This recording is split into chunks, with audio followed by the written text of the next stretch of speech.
Hey everybody, I welcome you to the In Alignment space, and I thank God for your time to be here with me.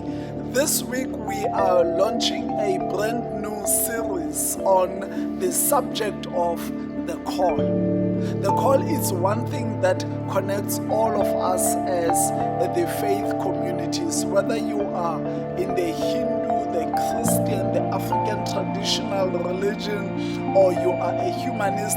Everyone, actually, we are all called. And this thing touches us deep in life because it touches the nerve that is connected to our soul. And it is important that we understand what the call is and help each other, therefore, to be in perfect alignment with the call and the purpose of our life. Now, in the next 4 days, I will be sharing with you some small clips of the teaching that I shared with ordinance of the Methodist Church of Southern Africa in their retreat earlier last month. And I want you to really follow the series.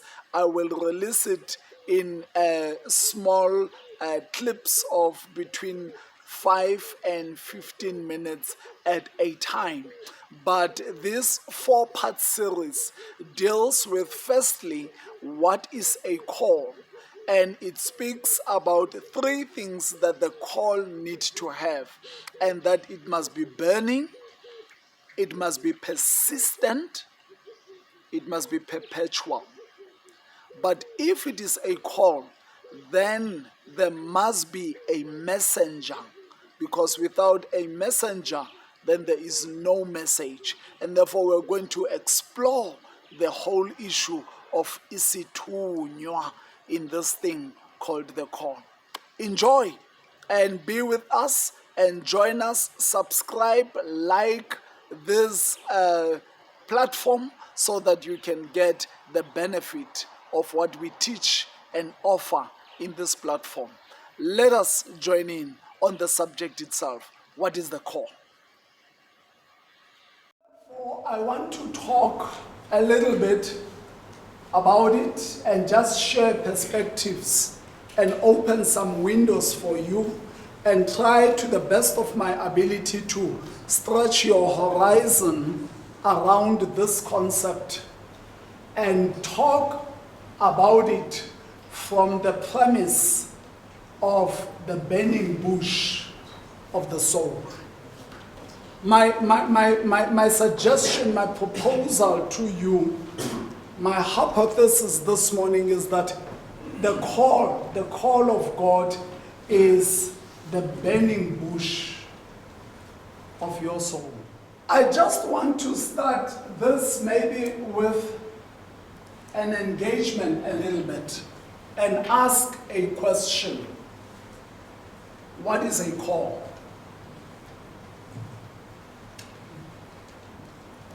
What is a call?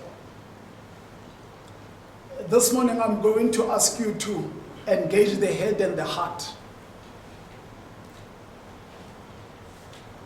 Using that illustration, a call, there is a caller, and the one who calls, and then the one who receives the call. Mm-hmm. Yeah, there's a caller and there's a receiver and there's a call. And the call is neither the caller or the receiver. It's a something between the caller and the receiver. And I'm asking you to define what is between the caller and the receiver. Message. Message. Message. Invitation. The invitation. A connection. A connection. A conversation. A conversation. An instruction. An instruction. Wow. It's getting deeper. Yes, ma'am. A need for a service. A need for a service. I wish we could collect all these definitions and words and adjectives and just string them together and see what comes out on the picture. I'll say it's a risk. It's a risk. Wow. Okay. It's getting someone's attention and diverting where they were going to you, kind of thing. So calling. Getting somebody's attention, diverting and redirecting them to you. Okay. It's a process, ne? Yeah. There's a push and a pull. For me, it's a discussion. It's a discussion.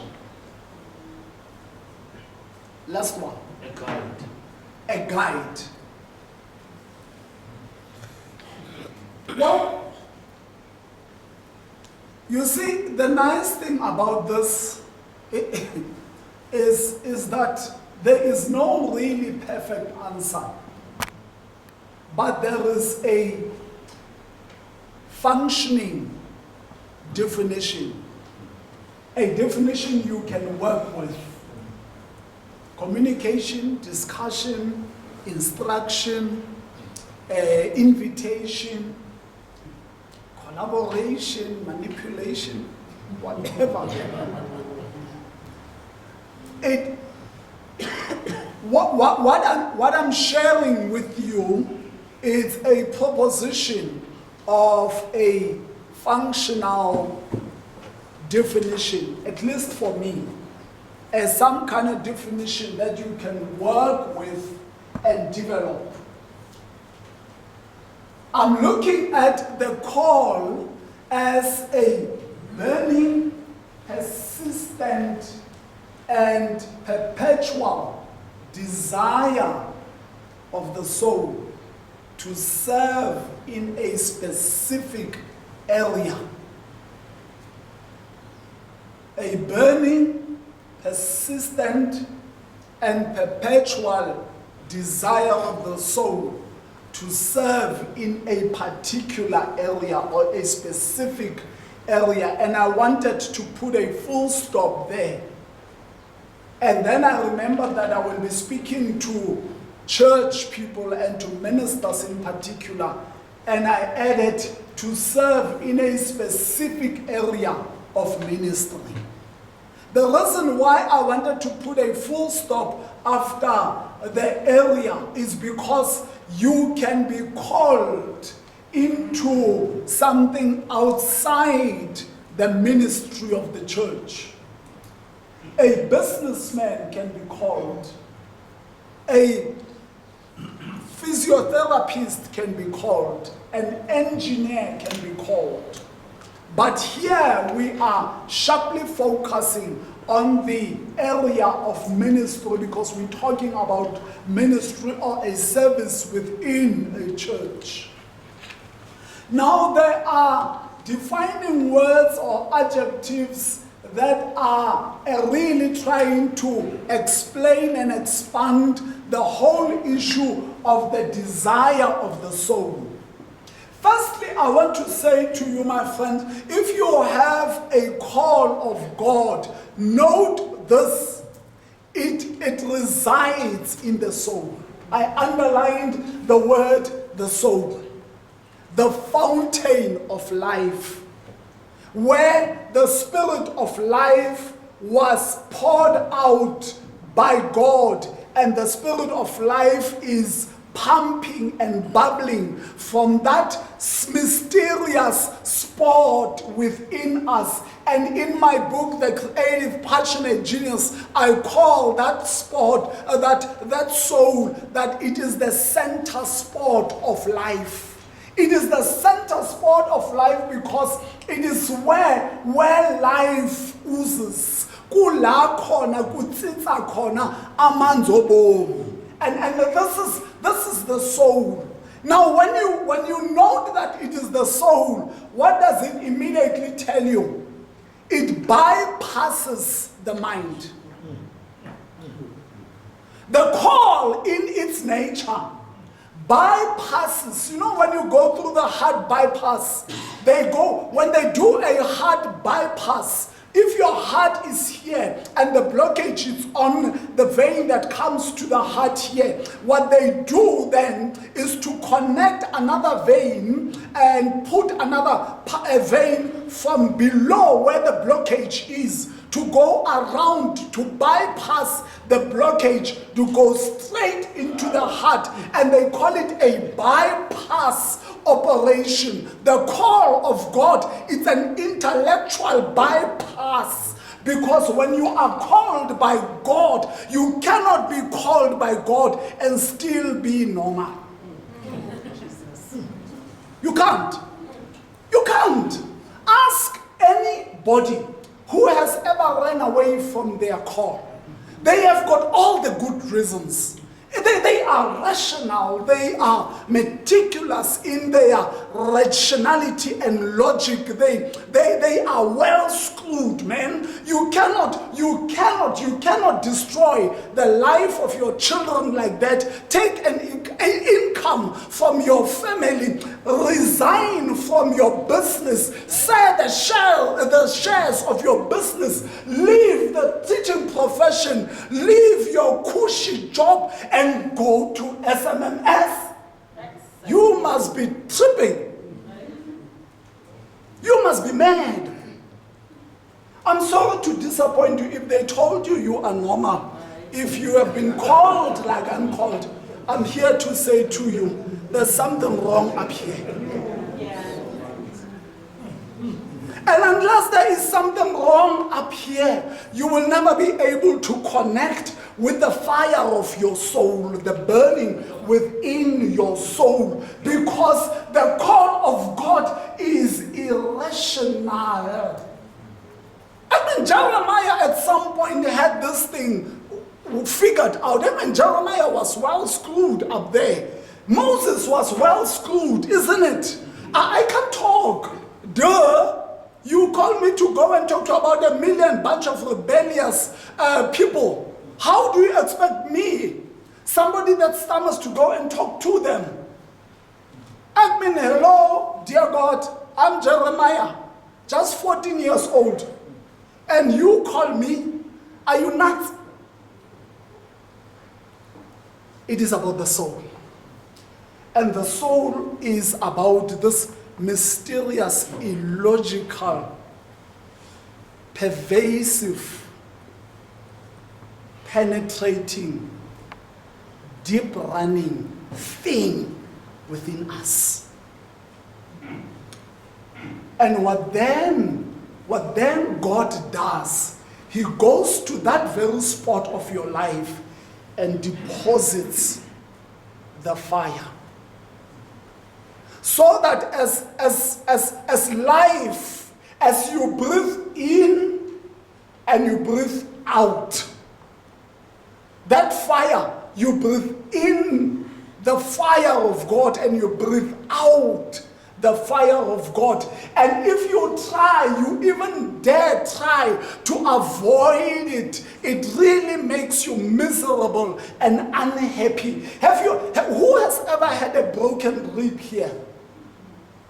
Have you ever had a broken rib? And what was your experience when you try and breathe? Exactly. I've never broken my rib. I'm not that careless. Because I am intelligent enough to know that if you dare break your rib, you can't breathe. Yeah. You try and pull in the air. It is painful. You try and release the air. You don't know whether to breathe or exhale. Okay, let me hold the breath, and you hold the breath, and then it's still painful. That's what God has done. Place it at a place where you can breathe without feeling it. That is the call. You can't breathe. You will be at engine and filling up cars with petrol, and even as you fill this thing and they say full tank, my bra, as you put the full tank, it's almost like the Spirit of God is filling the full tank of the Spirit in there, and as it says that it is full, and your soul goes like, I am full, I want to give up. I want to give out. The call flows from the soul.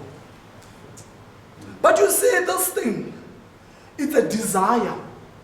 Friends, it's a desire. It's not a wish.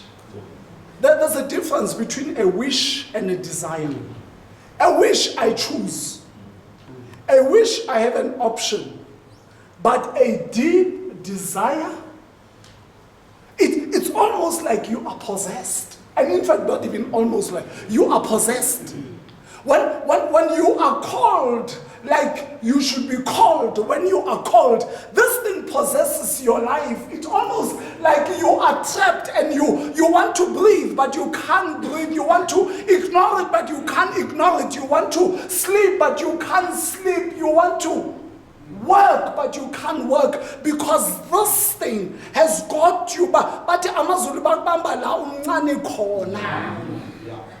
Bakubambe la umncane khona. And when they have got you on that place, when they've got you on that place, there is a deep, deep desire that is never, and why we say it's a deep desire is because it runs like it's never full, it's never sufficient, it's never happy, it's never satisfied.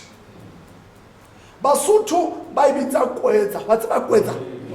It is the hole that runs deep. It's a natural feature on top of the mountain that runs deep, and there's water always going into kwetsa. I don't know what kwetsa is in English, but if you get what I'm explaining, give me the English word.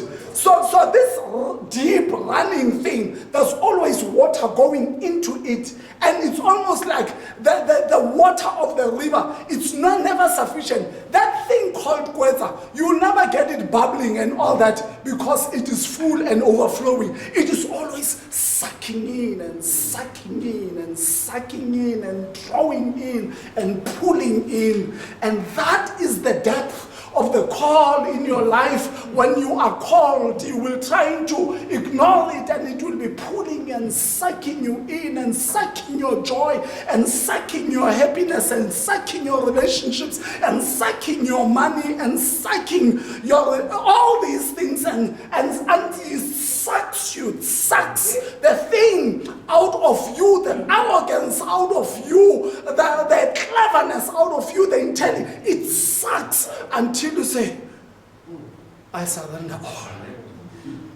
I am tired. I am tired. I am tired. I'm always happy when I talk about these things, and my brother is here because I can talk to you about him, and because I'm on the floor, he can't do anything. It sucked him in. He's 11 years my senior. He was my teacher when I was doing standard 2, standard 3, and standard 4. Quite senior. And I was on matric 18. I was preparing to get into ministry. And I looked at him. I don't know where that came from.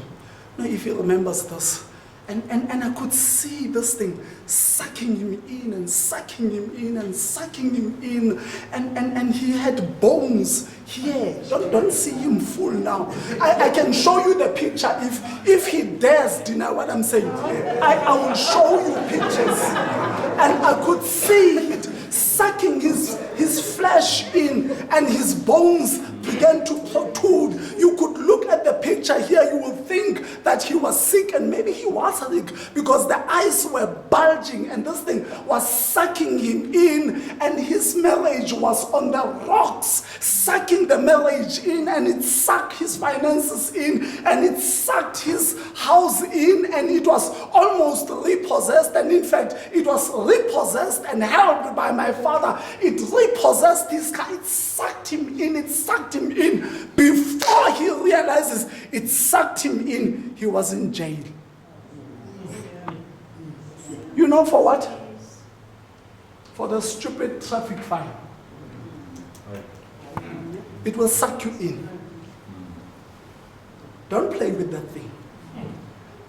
And as an 18-year-old, I was trying to say to him, but abuti tshwanetse hore, what's in I have a sense of tshwanetse ho ye booting. And he became angry with me. I remember, we were in a car, he was driving, and he was saying to me, I don't know what you know when you are younger than me, telling me I'm running away from the call. It sucked him in until he stood and said, I surrender all. And when he did that, the house came back. The cars, not car, cars came back. And the family came back. But the problem is one. The son was already gone. His son was already gone. It sucks you in. It sucks you in. It sucks you in.